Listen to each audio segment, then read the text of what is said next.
Dr. Lee beautifully summarized our last seminar, and some of you who weren't here in the last seminar, I gave you a talk on contribution of media to fundamentalism. Even though fundamentalism is a religious phenomenon, and it started that way, also, but it has crept into other areas, such as mass media. We went over several different areas that it has crept in. But before we do that, even though this was defined several times, just wanted to remind us of what fundamentalism is. Fundamentalism, in a nutshell, means adhering to certain ideas and not wanting to change. And we all know in human development that change is a necessity. You know, human beings are capable of plasticity. We go through change, but we also stay the same in some areas. So the modernism is the way that we change. In some areas, we have changed. And it is a deliberate departure from tradition. Not that tradition, there's anything wrong with it. However, when it does things such as stereotyping of several different groups of people, race, ethnicity, gender, sex, even adolescence. So when it comes to stereotyping, we don't like that, because stereotyping is what? We all know, it was on the test. It's attributing a certain characteristics to a certain group of people without giving them a chance to be different. So when that happens, media portrays racial characteristics in a certain way, which is normally demeaning, or it gives gender role expectation in such a boxed idea that women can only be this and men can only be that.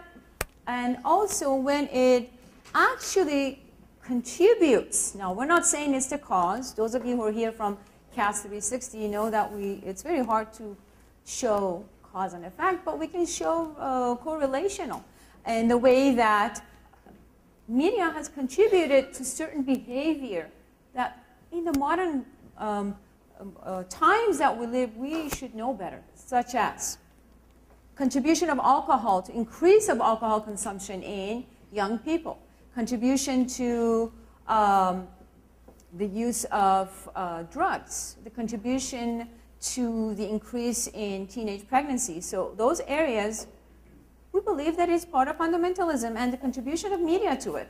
Because let's face it, maybe we didn't know the hazards of drinking and driving in 1940s and 50s. Maybe we didn't know how bad smoking is for you in 1930s. In every one of those classics movies, if you ever watch it, you will see that there's a scene of smoking. It was the thing to do.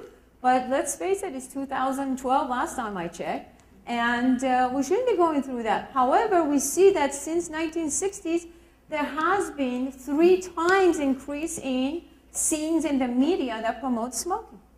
Since 1985 to 1999, there has been, in the top 10 movies that Hollywood produced, there has been a 98% increase in scenes of smoking, drinking. Now, are we saying that media is the cause? Of course not, but we are holding it responsible for contributory factors.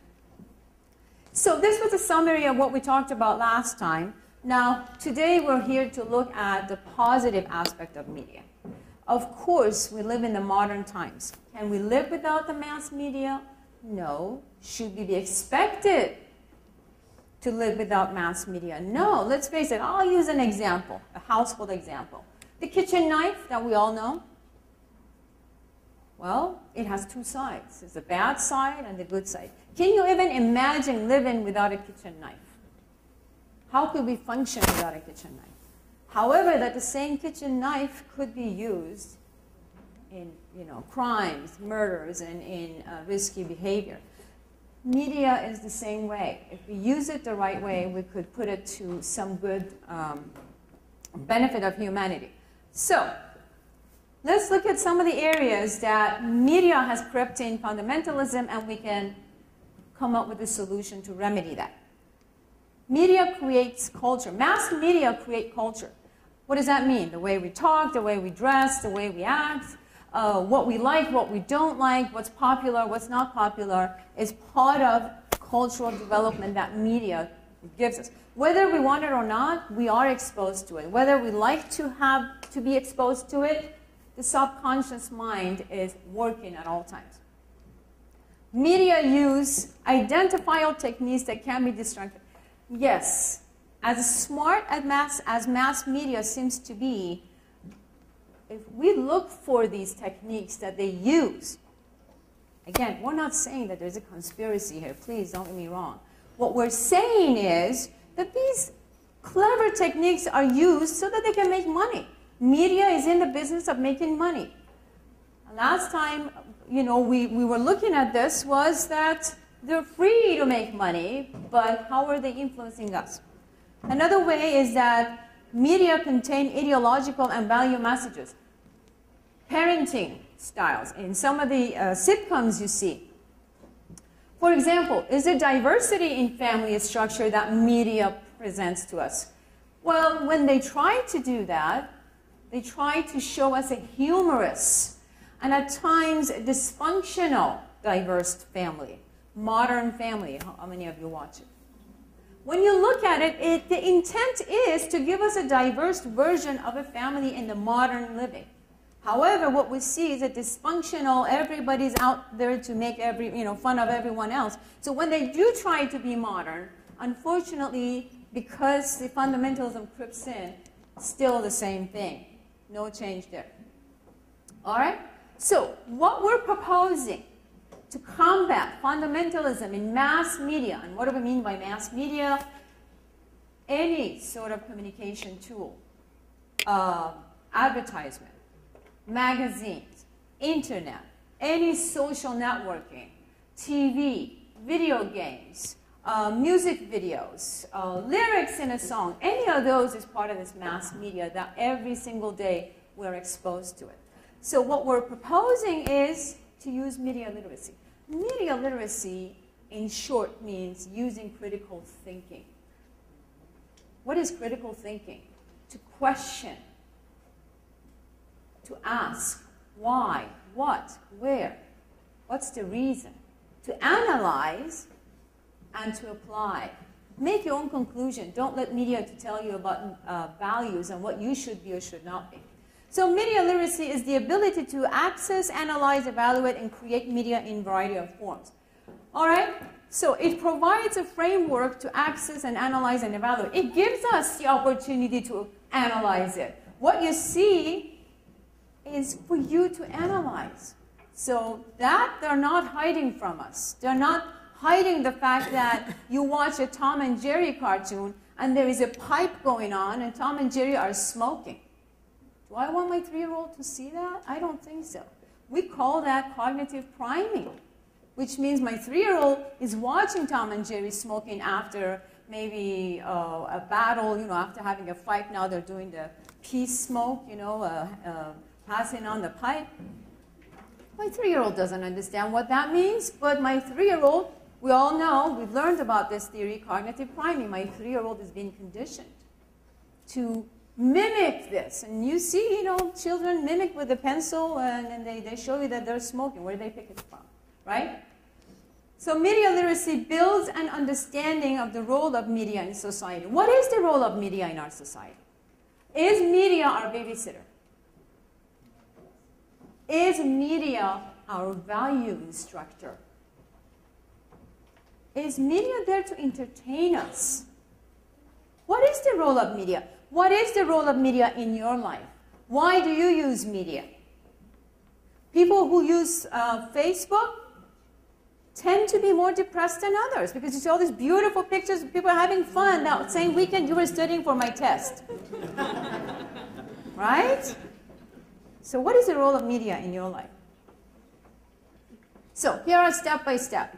Stage 1, become aware of the important message and managing your media diet. What does that mean? How many hours a day are you using media and what for? Do your own calculation. On the average, American child uses, and unfortunately this is becoming universal, an American child is using 3 to 6 hours of media. When do they have time to spend with their family? We call that displacement factor. Those of you from CAS 360 remember this, right? So if my child is either on the internet, video gaming, watching or listening to music, when do I have time to build relationship with this child? So media diet. Now, am I saying shut down your TVs or take away all the video games? That's not what we're saying. What we're saying, analyze first stage. Why are you exposed to media? What is your diet? How many hours of media? And then, of course, we'll talk about how you can replace it with something more productive. Stage 2 is learn to be a critical viewer. A critical viewer does what we call content analysis. Watch a commercial next time you're watching TV. Do this consciously, and you will find these techniques that the media uses that we as consumers are going to be after breaking down. Next time you watch a commercial for a toy commercial, a normal, simple toy commercial, look for differences between a toy commercial of boys and girls. This is what you're going to find out. For boys, sceneries change rapidly. What does that do to my little boy who's watching this commercial? Fast pace. Because they know boys like that. The colors change abruptly. For boy commercials, you will see mostly boys in battle kind of grounds, or some kind of a going on with their cars or G.I. Joes and all that. For girls, it's softer, smoother transitions. These are the things you want to deconstruct when you're watching a commercial. So these techniques, we call it media literacy. So watch with a critical viewing. Find what is the message. What is this? The scene is telling me. Now, you might think, look, I'm an adult. These things don't have any impact on me. You might say that. But, research shows that you may be suffering from what is called third-person effect. What does that mean? You always think that it's going to happen to someone else. It ain't going to happen to you because you know what you're doing. But remember, the subconscious mind is the one that creeps up on you, and you're being primed cognitively. What you see, just like a computer, Dr. Lee referenced that, a virus. Once it's there, you can't get rid of it. Even if you delete a file, it's still somewhere in your computer. So these priming will stay forever. So stage 2 was what? Critical viewing. Look for the message. Stage 3, it goes deeper. Who is behind this? What are they getting from it? Is it to make money? Is it to influence your children? Did you know that since 1950s, toy companies found out that instead of concentrating on parents, who should they concentrate on? The kids. Because kids have consumer power. Right? Have you ever been at a grocery store when a 3-year-old is crying and having a tantrum, telling mommy to buy that cereal or that whatever that comes? And these kids just look for the toys inside the box. They could care less about the taste, believe me. And these people know that. So, why? Why do they put a toy in a box of sugary cereal? It's not to sell it to you, you sell it to your child. And most of us, we're busy, don't have time. What we want to do is just get out of that grocery store, get home, because we've got a list of things we have to do. Right? So we buy it.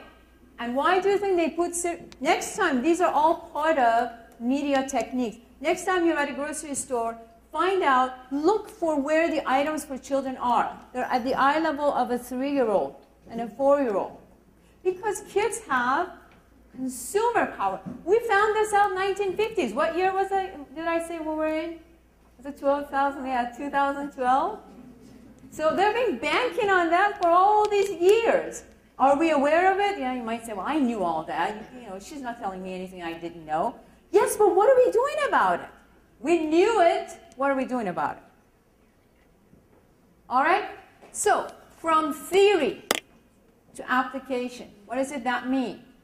Well, First of all, mass media has a lot more money than consumers have. There are so many advocacy groups out there trying to fight for our rights, but guess what? They're poor. You know, they're parents' advocacy groups. They're like people like us. We don't have money to go to Washington and fight censorship. Besides, do we want to fight censorship? Of course not. Freedom of speech is in the Constitution. Do I want to tell media what they can say or cannot say? No, because once we do that, we don't know where it ends, right? It may come to me, too, and say, you can't express an opinion because someone's going to be offended. So, we let media do what media does, which is make money, catch more consumers. But what we can do is ask for better programming quality. How do you do that? Don't watch bad quality programming. Don't support it. Ask for it. You know, the first thing I heard one of the candidates for presidency was going to do was to get rid of Big Bird. How many of you heard that? Right. It's like, oh, okay, I don't need educational TV programming now. I need more entertainment programming, right? Public education, public TV. All of those are going to be suffering more than before. Like, I need any more of these cartoons and Tom and Jerry smoking it. Or have a champagne. Have you ever seen those scenes? Google it. You'll see it. It's hilarious to me, but not to a 3-year-old. They think, oh, this is what I do, right? Improve advertising. Last seminar, when my talk was about the areas of fundamentalism and mass media, I showed you some pictures of how they use the physical body of a woman to sell items, like machinery parts. You know, you all remember those pictures. They were pretty, you know, expressive, right? So, ask for better advertising. Abercrombie, Hollister, all of those, they're naked and they're selling clothes. You know, I saw one of those bags the other day. My jaw almost dropped when I saw it. With 2 provocative male naked models on the bag. I was telling my daughter, you know, I can never use these bags to carry stuff to school, right? You know, so why are they doing that? If you're selling clothes, why are naked bodies when you walk in? And of course, not to mention pulsating music when you walk into any one of those Abercrombies or Hollisters. Why do they do that? They know how our brain works. Distraction. At the same time, when you go to a grocery store, what kind of music do they have? Calm. Because they want you to stay there and shop all the sugary stuff that your child is making you buy it, right? So they know what they're doing, but so do we. All right? So do we. All right, number 3, perceive media violence as a public health hazard. Well, I mentioned this before. I'm going to mention it again. World War II. Our productivity was only 10% of the time we would kill the enemy. Now our productivity is almost 90%. The army I'm talking about. Why? They train them on these video games. Video games have ratings. I know parents that buy it on the internet package of these games without looking at the ratings. When you buy it on the internet, there's no ID check.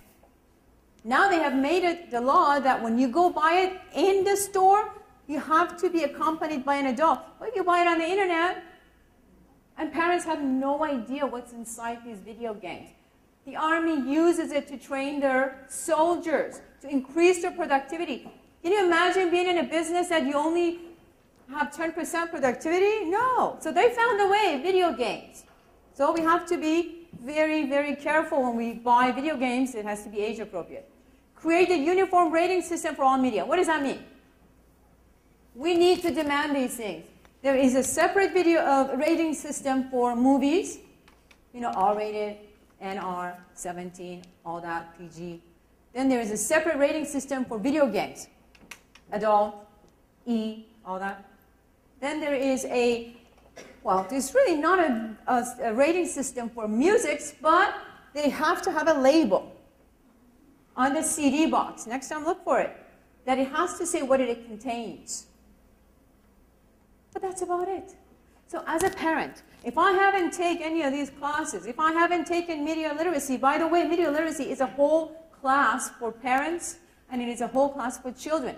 It was actually constructed by the Pediatrics Association of the United States of America. They came up with this. So it's a real class. But it's confusing for parents who have not had that kind of media literacy training to understand the differences between these rating systems. So what do? We just give up. Don't worry, I'm not going to. So we demand one system for all media. I want to see a rating on these magazines.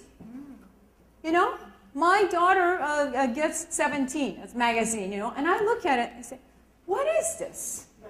You know, it is so much stuff in there that is not appropriate for a 17. She's 17, right? So she goes, oh, the magazine says 17, right?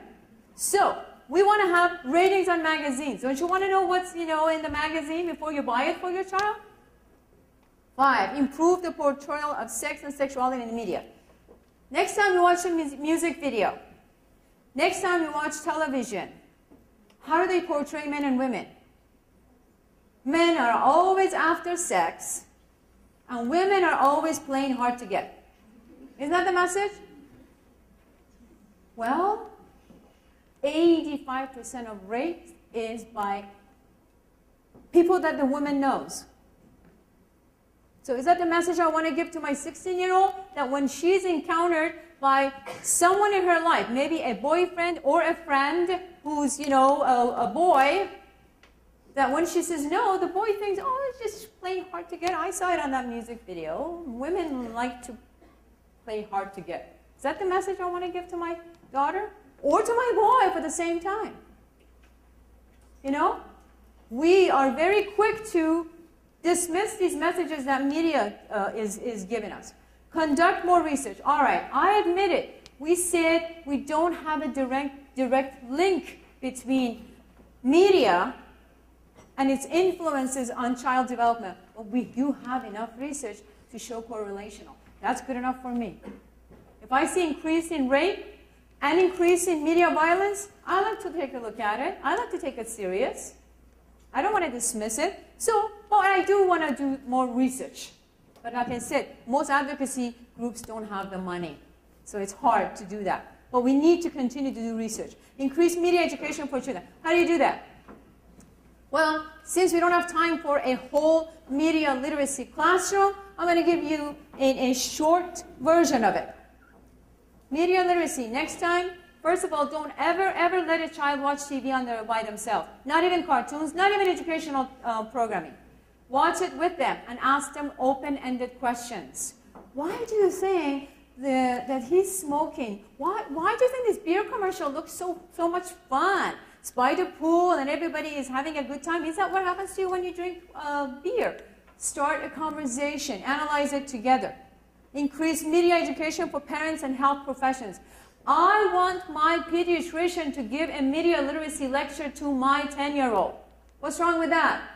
When my pediatrician is checking the bill of health of my child, I want that doctor to also ask my child a few questions. How much TV do you watch? What do you do with those? What kind of video games? If the doctor knows what questions to ask, that would be also helpful.